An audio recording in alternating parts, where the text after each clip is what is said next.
Hello everyone, start करते हैं आज के वीडियो को। और आज के वीडियो में हम बात करने वाले हैं कॉकरोच जनता पार्टी के जीत के बारे में। कॉकरोच जनता पार्टी का जो आंदोलन था उसकी एक प्रकार से पूर्णता के बारे में, इन सारी चीज़ों के ही बारे में बात करने वाले हैं। इसकी शुरुआत होती है भाई साहब 3 मई के नीट एग्जाम के द्वारा। 3 मई को एक नीट का एग्जाम कंडक्ट कराया जाता है गवर्नमेंट के द्वारा या नेशनल टेस्टिंग एजेंसी के द्वारा।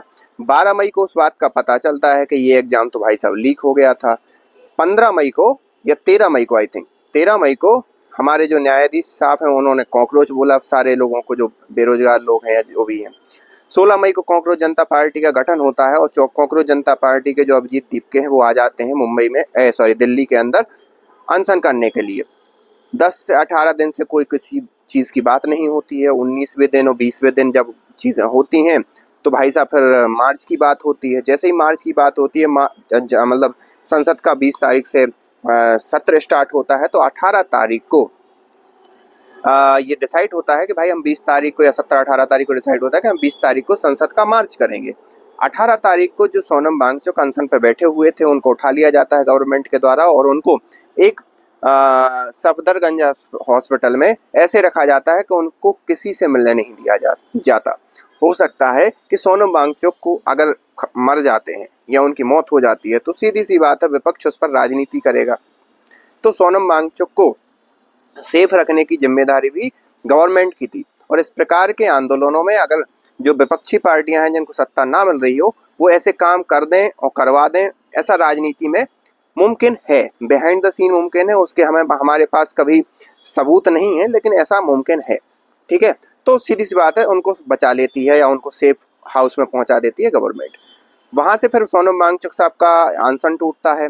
उसमें मुख्य मांगे जो थी कि भाई पार्लियामेंट में डिस्कशन होना चाहिए। जो धर्मेंद्र प्रधान है एजुकेशन मिनिस्टर, उनका इस्तीफा उस एजेंडे में नहीं था सोनम वांगचुक के, जब उन्होंने बात का बयान दिया उसमें नहीं था। पहले तो वो भी धर्मेंद्र प्रधान का इस्तीफा मांग रहे थे, लेकिन संसद में बहस और जो जो लोगों को मुआवजा देना है बच्चों को, इन सारी चीज़ों पर बात बनी सरकार के साथ और उन्होंने 1-2 दिन पहले ही उन्होंने अपना अनशन तोड़ा। सीजेपी जो है अब सोनम वांगचुक से अलग हो जाती है और सोनम वांगचुक अपने रास्ते पर, सीजेपी अपने रास्ते। लेकिन सीजेपी को जो लीड कर रहे थे स्पेशली जो अभिजीत दीपके, वो कहते हैं भाई हम जब तक धर्मेंद्र प्रधान का इस्तीफा नहीं होगा हम नहीं मानेंगे। गवर्नमेंट से बात होती है, गवर्नमेंट ने कहा 1 दिन का हमें समय दीजिए।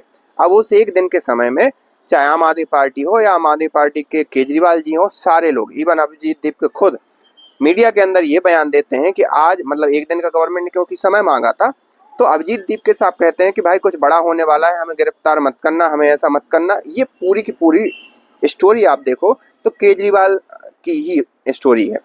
वहीं से वहाँ केजरीवाल उठ जाते हैं। केजरीवाल कहते हैं बहुत बड़ा क्रैकडाउन होने वाला है और ऐसा अगर आज रात ऐसा हो जाएगा वैसा हो जाएगा, और ये सारी चीज़ें उन्होंने अपनी रील बना बना के डाली।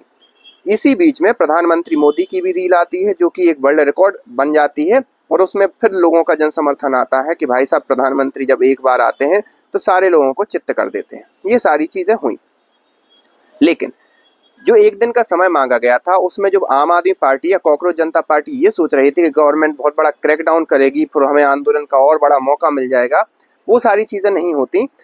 गवर्नमेंट ने दूसरे दिन अनाउंस कर दिया कि भाई साहब धर्मेंद्र प्रधान इस्तीफा दे रहे हैं। और धर्मेंद्र प्रधान इस्तीफा क्यों दे रहे हैं? क्योंकि विदेशी ताकतें इस आंदोलन को अपने हाथ में लेने की एक प्रकार से चेष्टा कर रही हैं। और इसका अनुमान आप इस बात से लगा लीजिए कि जंतर मंतर पर इतनी सारे जोमेटो और स्विगी जो कंपनी है उनके ऑर्डर आ रहे थे, और वो ऑर्डर इंडिया से नहीं किए जा रहे थे, वो ऑर्डर आ रहे थे कतर से, यूएसए से, बहरीन से, बांग्लादेश से, अलग अलग देशों के लोग वहाँ पर ऑर्डर करके वहाँ पर खाना भिजवा रहे थे। और वहाँ पर लोग न केवल उसके लिए बल्कि खाना खाने के लिए भी ज़्यादा जा रहे थे। और ये शुरुआत के दिनों में जब ये सीजेपी का आंदोलन स्टार्ट हुआ, शुरुआत के दिनों में भी हमने ये चीज़ देखी। अब जैसे ये धर्मेंद्र प्रधान का इस्तीफा होता है और फिर बात उनकी आज भी बात हुई, और आज बात में फिर उन्होंने सीजेपी ने कहा कि भैया हमारी जो मांगे हैं पूरी हो गई हैं और हम इसको अभी ख़त्म करते हैं इस प्रोटेस्ट को, और सभी लोग अपने घर वापस जाइए और जो भी होगा आगे हम बताते हैं। तो एक प्रकार से ये आंदोलन पूर्णतः खत्म हो गया, धर्मेंद्र प्रधान का इस्तीफा हो गया है, सारी चीज़ हो गई। और जो लोग वर्तमान सरकार को तानाशाह कह रहे थे वो सरकार भी झुक गई है लोगों के सामने। तो एक प्रजातंत्र की जीत हुई। हर लोग इसी बारे में बात कर रहा है, इसी चीज़ में बात कर रहा है। लेकिन जो अभिजीत दीप के हैं, जो शुरू से उनको एक के बाद एक झटके लग रहे हैं, वो ये कि उन्होंने लगा था कि जैसे वो अमेरिका से आएंगे उनको गिरफ्तार कर लिया जाएगा, वो भी नहीं हुआ।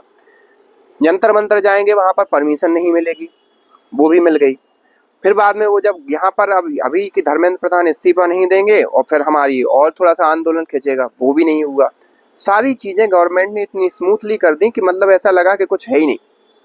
अब लेकिन ये देखना है कि अब आम आदमी पार्टी और कांग्रेस जनता पार्टी आगे क्या करती है, आगे क्या मुद्दा लेके आती है, आगे क्या प्रपंच लेके आती है, और अगर लेके भी आती है तो आगे उसका क्या हश्र होने वाला है। आप इस बारे को, आप इस पूरी घटनाक्रम को कैसे देखते हैं, आप हमें कमेंट करके बता सकते हैं। मिलते हैं नेक्स्ट वीडियो में, तब तक के लिए थैंक यू।